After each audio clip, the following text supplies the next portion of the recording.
Hey, are you a nonprofit organization and looking for funding from a grant? We're going to tell you how that's going to be done coming up on the next edition of Columbus Connection.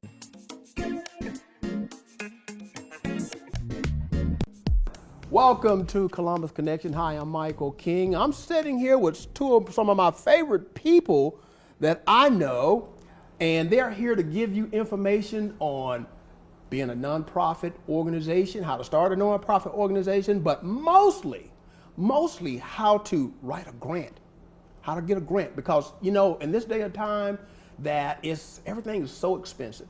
But there are funding out there that you can access that can help you out, especially if you have the heart to want to help somebody. Let me welcome to Columbus Connection again, Mike Turner. How you doing, my friend? Good to meet you, Mike. Mike Turner is the owner and CEO of Nonprofit Solutions, and he is a grant finder specialist. Okay, Absolutely. And I have another I've adopted her. This is my niece. She came along. She's so beautiful. Got that smile that will melt your heart, and she does so much for so many people.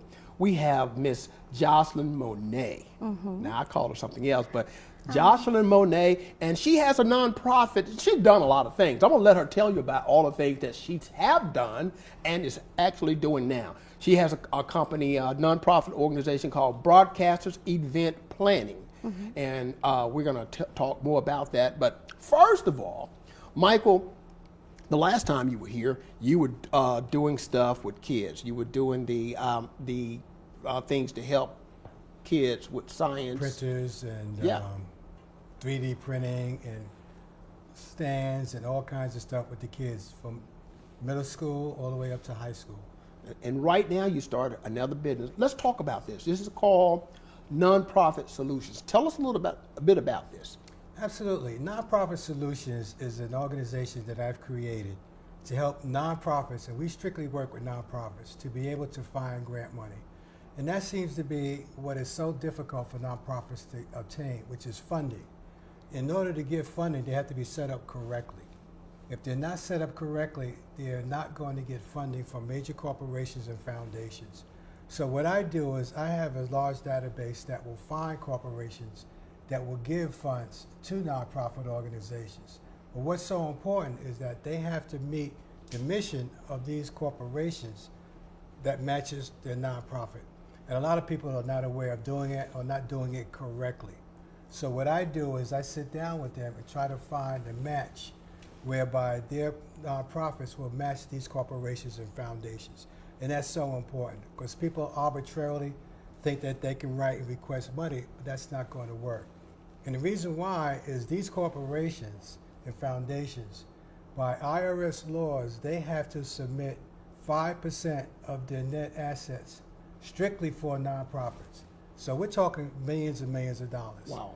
And if these organizations don't know how to get that funding, then they can't run their programs, they can't start new programs because they don't have the funding that they need. Now, so it's crucial. do you have to be, and when you talk about setting up, you're talking about being a 501c or C3? Which one? 501c3. 501c3. Right. Now, I know that's one way of putting yourself in a position to write grants. Are there any other ways that company could, I guess, create some type of nonprofit entitlement so that they could access funding? Well, they have to make sure that they are classified and registered as a 501c3. Now that registration comes through the IRS. Gotcha. Now if they try to find any other way of doing that, then they're not legally set up. Gotcha. And you have to show that you're a nonprofit to these foundations and organizations because that's what they want.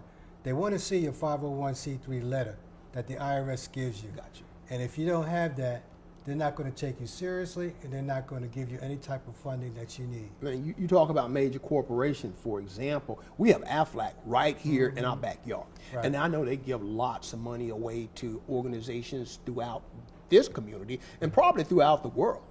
So you got your hand on other major corporations. Not only the government has grants that you can apply for, but these other corporations, they have to do this as a tax write-off.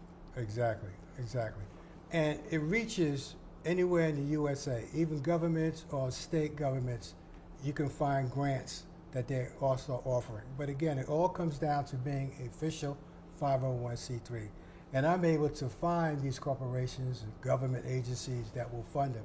For example, I'm working right now with a client that is a veteran. He has a 501c3.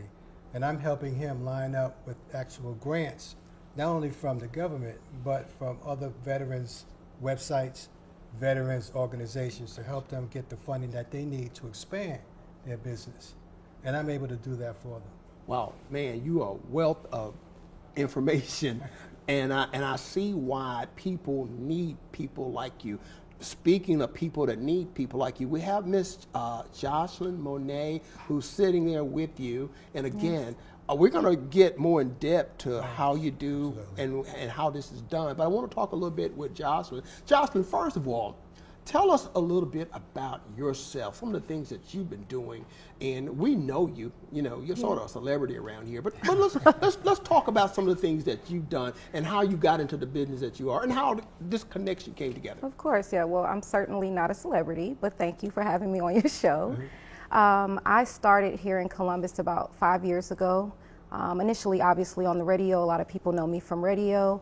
And then doing events for the city as well. Planning. I told you she's a celebrity. Don't do that. She's just modest. Planning a lot of the major events in the city. And with that being said, in broadcasting and radio, as you know, a lot of our job is to pop up and do things around the community, give back to the community for holidays, to the students in the schools and things like that. And so I just became interested in my own nonprofit and how that works. And so that's kind of when I reached out to Mr. Turner, and he gave me, like you said, a fountain of information of how to begin from start to finish. And honestly, I'm still working with him, learning, gaining information, figuring out even what you guys were just talking about with companies and them having a budget and having to give money to these organizations that are doing things in the community. But even more specifically, and Mr. Turner, you can elaborate on this, but some corporations actually are invested in the same missions that your nonprofit may be invested in. So for me in particular, I enjoy working with the youth. I enjoy doing things in the community. And there are a lot of major organizations, from what I've learned and what I've gathered, that are specifically, giving out funding for the youth, for community-inspired events and things like that. Is that correct? That's absolutely correct. Your nonprofit, tell us a little bit about that particular. Well, I can't tell you about my official 501 at this time, but I do work with a lot of nonprofits. One in particular I've been with over 10 years, which is called Saving Our Daughters. And we basically go and mentor young ladies. We teach them literacy, etiquettes, to be creative, art, any way to express themselves. And so that's something I've been doing for a long time. And you can always go visit the website, check them out, because we always are accepting volunteers. But we particularly work with kindergartners all the way up to high school girls. And it's a community of people all over the country, actually, but it is based right here in Atlanta, Georgia. So in Atlanta? Okay, so you go to Atlanta and then you come here, right? I go to Atlanta. I volunteer in Cleveland, Ohio. I volunteer in North Carolina, anywhere we can reach the students. You're just a busybody, aren't you? I am, yes. Now I'll take that, yes. Well, Michael, how and why, how did you come up with this idea, and why did you feel that it's important? Well, I could tell, I have to go back several years. I had a nonprofit several years ago, and I understood how a nonprofit should operate. We had a successful 4 years of run with my nonprofit. And what I'm seeing today in talking to nonprofits, and particularly the board of directors, they're not functioning correctly. And the number one reason is because they do not know what their job is. Gotcha. Everything that needs to be done within that nonprofit organization is being done by the executive director. And one person doing all the work is not effective. A lot of these corporations, number one, they're going to know who is on your board. And they're going to ask you that in your proposal. And if you don't have anybody, or if you do have anybody, they're not doing anything, then these corporations can sift that out and find out what you're actually doing. And what I do is I go and talk to the board of directors of these nonprofits, which is several of them, For example, there's one that has an autism here in Columbus, veterans organizations, one health service, Tree of Life, I can throw their name out, Yeah. that needs assistance in finding grant money to continue to operate. So the important thing is to understand what their mission is. And I work with them to fine tune their mission based on the corporations as to what they're looking for. Because if you want grant money, they're going to know several things. Number one, they're going to request what they call LOI. It's a letter of intent. And you have to put brief description of what your mission is. Once they read that, they're going to know, well, is there any more information that I need? And they're going to ask you to send to them a full proposal. And I help my clients operate and set up a full proposal because that's so important. Because they're going to ask several things. They're going to ask for at least 2 years of sales forecast, how much money you're bringing in, what kind of successful programs that you have run. Measurement. Exactly. Because they're going to know that because they're giving you money. Gotcha. And they want you to account for the money that they give you. And if you can't show how you can do that, then you're not going to get it. Now, would that be considered a budget, and do you need to show them that quarterly or just a synopsis of what you think you may need? Well, a lot of corporations will ask specifically how they want it. They may ask for like a 2-year proposal. They just might want to know the dollar amount of what you're asking for. If you have any successful programs that you run, they want to know how successful they are. What did you do? What accomplishments that you made with those type of programs? And the key thing that these organizations are looking for is 2 main things in a letter of intent. One, obviously how much money you're asking for, and number 2, an executive summary. That's the background of your organization. If you show that in a letter of intent, they're going to read it. And if they see that what you're doing matches up with what they're looking for, then they'll come back and ask you for a full proposal. And in that proposal, you're going to have maybe sales numbers, you're going to have some kind of financial requests. What are you going to do if they give you $60,000 or you're requesting $60,000? What are you going to do with that money? Line item in terms of what this like go a P&L. here. They want to see exactly what you're doing. Now, some of these organizations will look for program budgets. Not everything that you're doing to operate your nonprofit. They narrow it down to a project. So if you have a project feeding the kids, well, they're going to want to know what the cost is to operate that project only. They don't want to know how much the building that you have, how much rent, how much utility. They don't want to know all that. They just want to know the project. And if you can line up your information based on what they're looking for, the chances are that you will be considered for a grant. Now, I want people to understand that these corporations have a certain time of year Gotcha. that they are requesting proposals. And they will tell you, the information I provide, they will tell you when they want you to send it. Some of them are quarterly, some of them are once a year, some of them will tell you, well, go to our website and fill out our application. So you have to know when that is, because you can't arbitrarily submit it because it's going into the garbage. Because these people at these corporations and foundations, they have their own job to do. And they're not going to sit around and wait for proposals to come in. So that's why they set a certain time of the year to do it. And sometimes, that I've seen a lot of, is quarterly. But you got to know when to do that.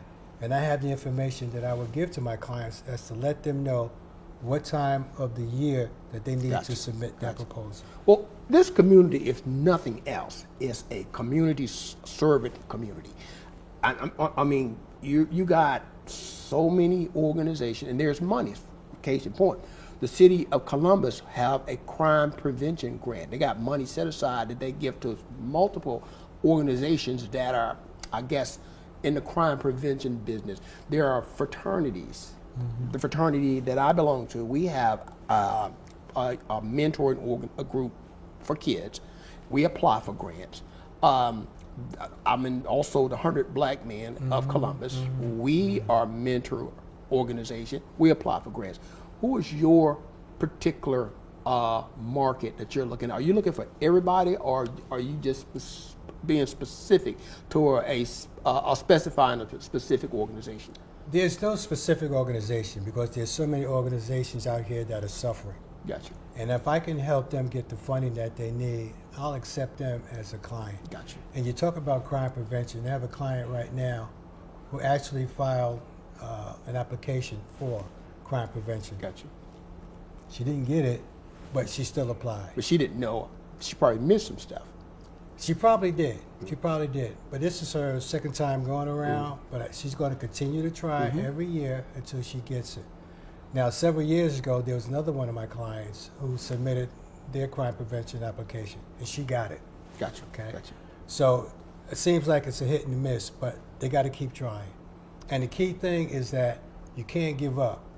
If these corporations tell you, well, I'm sorry, we're not going to provide you with any funds, that's okay. Keep submitting applications. And you got to submit applications for more than one client.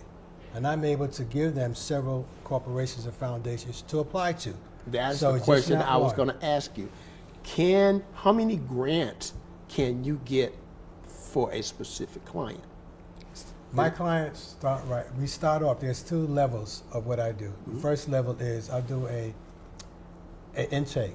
If the intake will give me the basic information about their organization, then I will do a preliminary search to find at least 3 Wow. that matches up what their mission is. If they want to go to the next level, then what we do is we sit down for about an hour and a half, and I'll go through my database, and we'll find several corporations that will match up what they're looking for.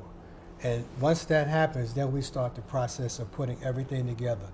If the corporations are asking for a letter of intent, I have samples of successful letters of intent that were written.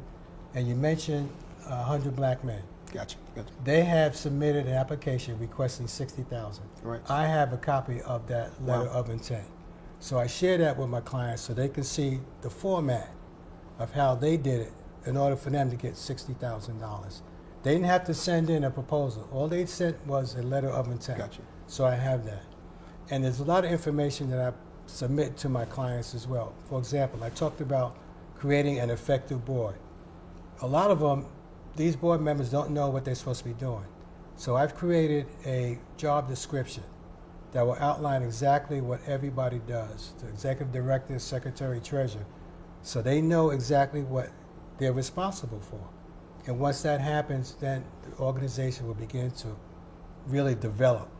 And I think that's so important for people that want to get grant money. Wow. We're getting a lot of information, but what we haven't got is how can we contact this brother over here. We're going to take a quick commercial break, and when we come back, we're going to give you more information in terms of organizations that can get monies and specifically how to contact Mr. Turner in terms of making sure that he can talk to you and give you information or become a client.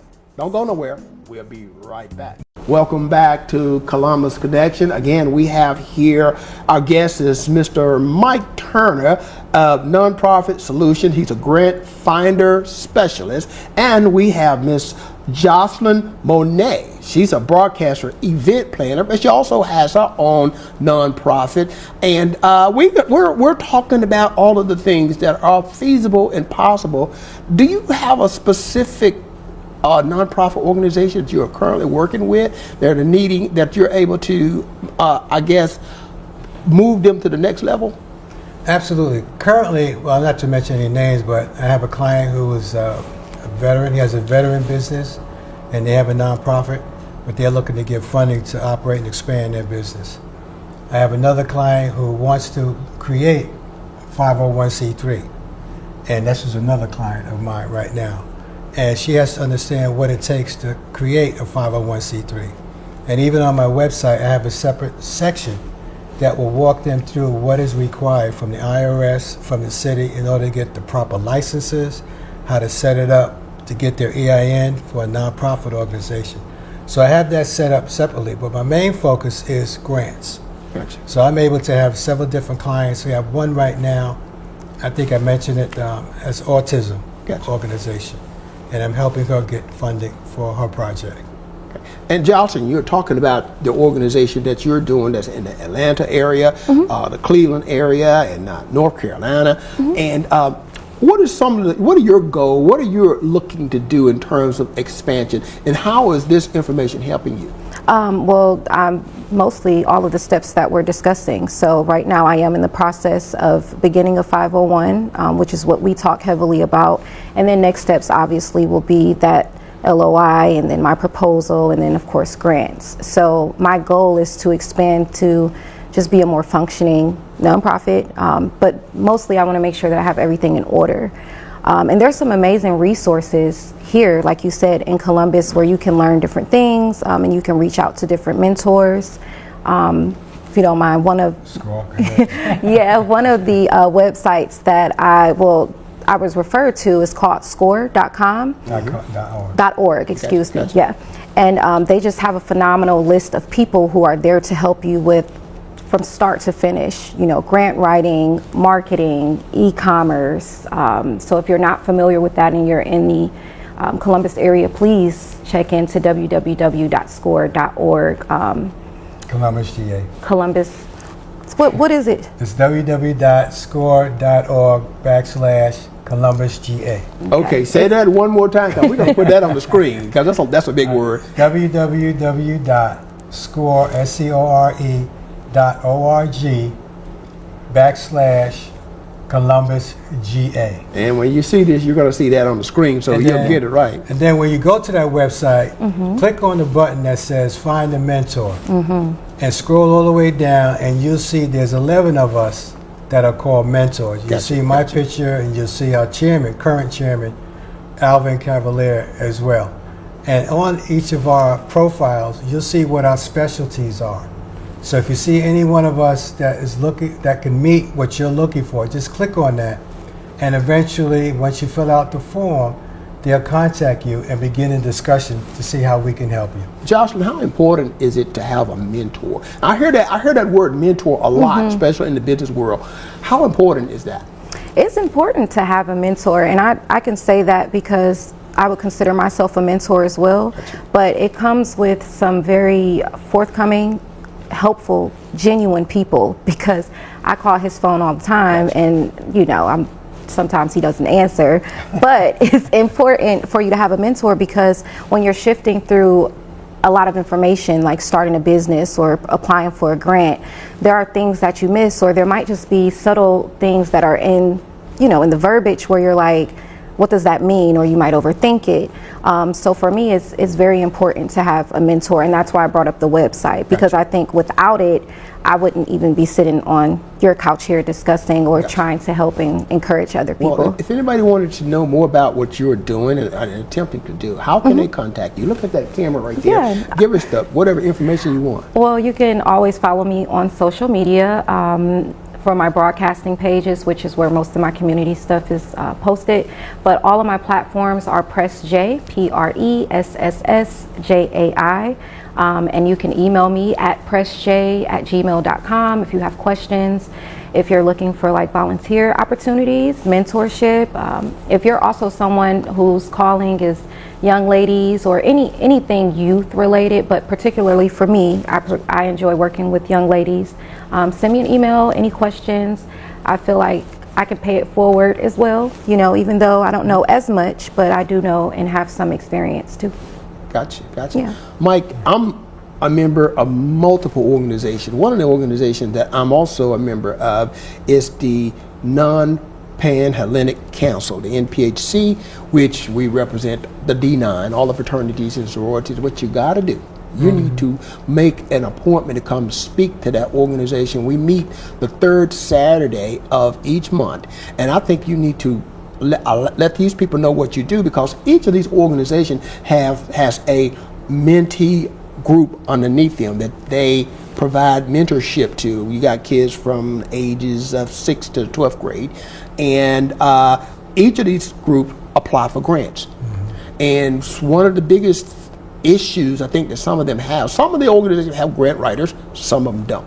But I think that would be a area that you can let people know that you have a service. Now, for those of you who have been listening to this great conversation, but what we haven't found out is Man, how we get in touch with you?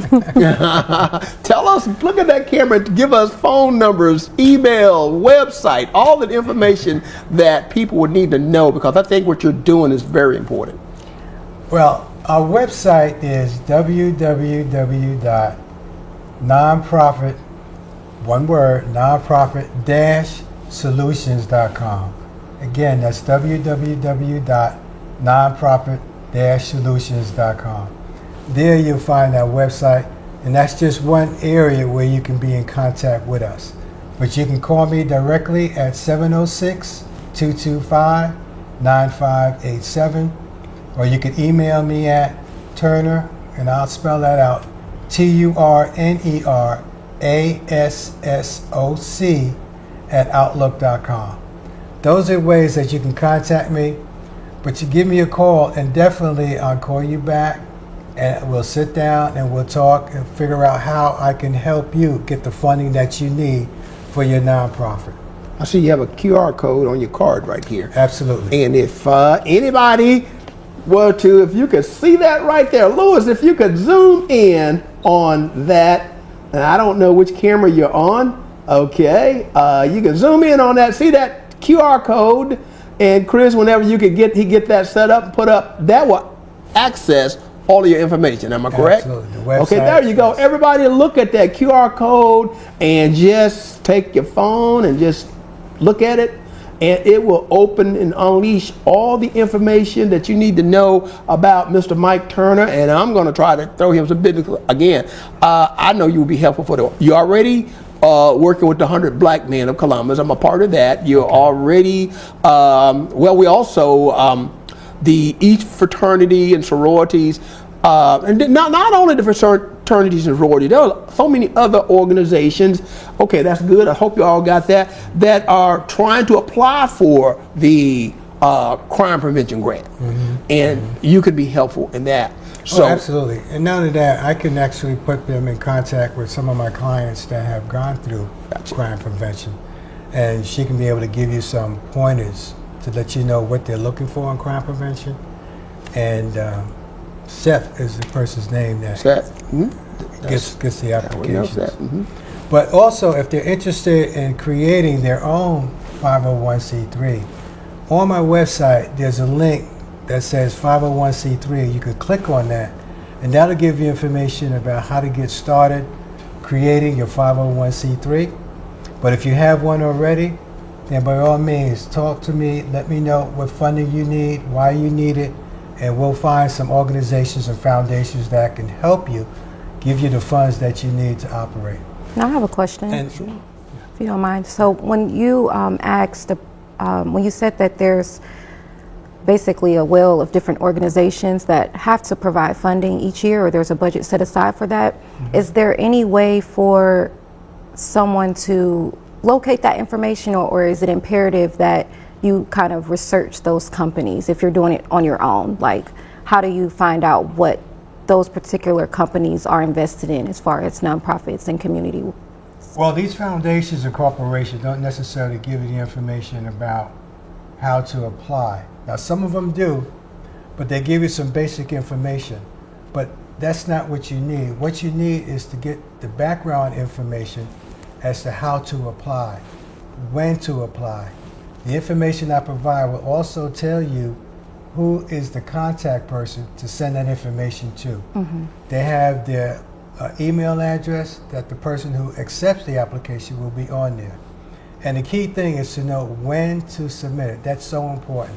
People are sending it in arbitrarily, and they want to know why they don't get a response back. well, the common denominator is you. Well, In other words, we need a professional. Yes, you make the connection, because that information is out there, and as an individual, you trying to do that on your own, of course, you're going to run into obstacles. You've already overcame the obstacles, so you can provide them the direct information that they need. All they have to do is, again, that phone number is? To talk to me, absolutely. And I'll sit down with them, and if you're local, we can do a face-to-face. If you're not local, we can do a Zoom, email, phone, whatever it is that we need to do to get together so that I can get the information and share with you how I can get you the funds that you need. Well, let's start That's off with gonna that be phone important. number one more time. That phone number is 706-225-9587. And I want to just give somebody a clip about what's coming up Gotcha. on March 25th. Okay. Unity with Pam Showcase number 7. If you haven't heard of her, you need to. She has showcases like every year. This one is a big one, which is going to be at the National Infantry Museum, March 25th from 4 to 7. There's going to be over 57 vendors that are going to be there. These vendors will be job opportunities. Some of the companies are giving out jobs. Some of the other companies are finding out about insurance. There's going to be health services there. There's going to be even some food that may be there as well. So you need to come on out. If you want more information, because she's needing more vendors, you can give her a contact information as www.unitywithpam.org. There you can find out all about this event coming up March 23rd at 4 p.m. Is it 23rd or 25th? 23rd. 23rd. Okay, I'm gonna tell you, Pam and I are very close, and if not mistaken, our next show is going to be with one of her representatives. So we're going to give you more information about that coming up here on Columbus Connection. And we just wanted to share this information, this wealth of information that you're doing. And it's always good to have you come by. Mike, we've been knowing each other for a while. You know, we're almost like Mike brothers, you know what I'm saying? Right. And anything that you're doing, we want to be able to assist you into being, you know, this is, again, as I said earlier, this is a servant leadership community where people do things for one another. Right. We are our brother's keeper. Absolutely. So saying that, I hope that this is information that will be helpful to you if you are a nonprofit organization, or you are a fraternity, sorority, or any organization that are out to help people in this community, in the Phoenix City, the Columbus, Fort Benning community. Man, we got the hookup right here. Give Mike a call. And we hope that this information has been very, very helpful for the people that are viewing this program. And we hope to see you again on our next edition of Columbus Connection.